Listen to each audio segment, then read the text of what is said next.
Hi friends, welcome to my channel. ഇന്ന് ഞാനിവിടെ വന്നിട്ടുള്ളത് കാലിനടിയിലുള്ള ആണി എന്ന അസുഖം ശരിക്കും എന്താണ് എന്നതിനെക്കുറിച്ച് പറയാനാണ്. കാലിനടിയിൽ ആണി എന്ന് പറയുന്നത് യഥാർത്ഥത്തിൽ ഒരു രോഗമാണ്.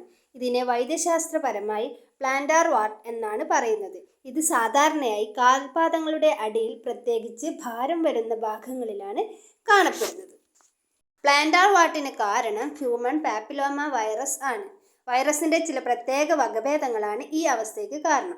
ഈ വൈറസ് സാധാരണയായി ചെറിയ മുറിവുകളിലൂടെയോ അല്ലെങ്കിൽ തൊലിപ്പുറത്തെ വിള്ളലുകളിലൂടെയോ ശരീരത്തിൽ പ്രവേശിക്കുന്നു. ചെരുപ്പ് ഉപയോഗിച്ചാൽ ഇത് പകരുമോ എന്ന് നോക്കാം. രോഗം ബാധിച്ച ഒരാളുടെ ചെരുപ്പ് ഉപയോഗിച്ചാൽ നിങ്ങൾക്കും പ്ലാന്റാർ വാട്ട് വരാനുള്ള സാധ്യതയുണ്ട്. കാരണം വൈറസ് ചെരുപ്പിന്റെ ഉള്ളിൽ, പ്രത്യേകിച്ചും നനഞ്ഞ സാഹചര്യങ്ങളിൽ ജീവിക്കാൻ സാധ്യതയുണ്ട്. വൈറസ് ബാധിച്ച ചർമ്മത്തിലെ കോശങ്ങൾ ചെരുപ്പിൽ പറ്റിപ്പിടിച്ചിരിക്കാനും അത് ഉപയോഗിക്കുന്ന മറ്റൊരാൾക്ക് രോഗം പകരാനും സാധ്യതയുണ്ട്.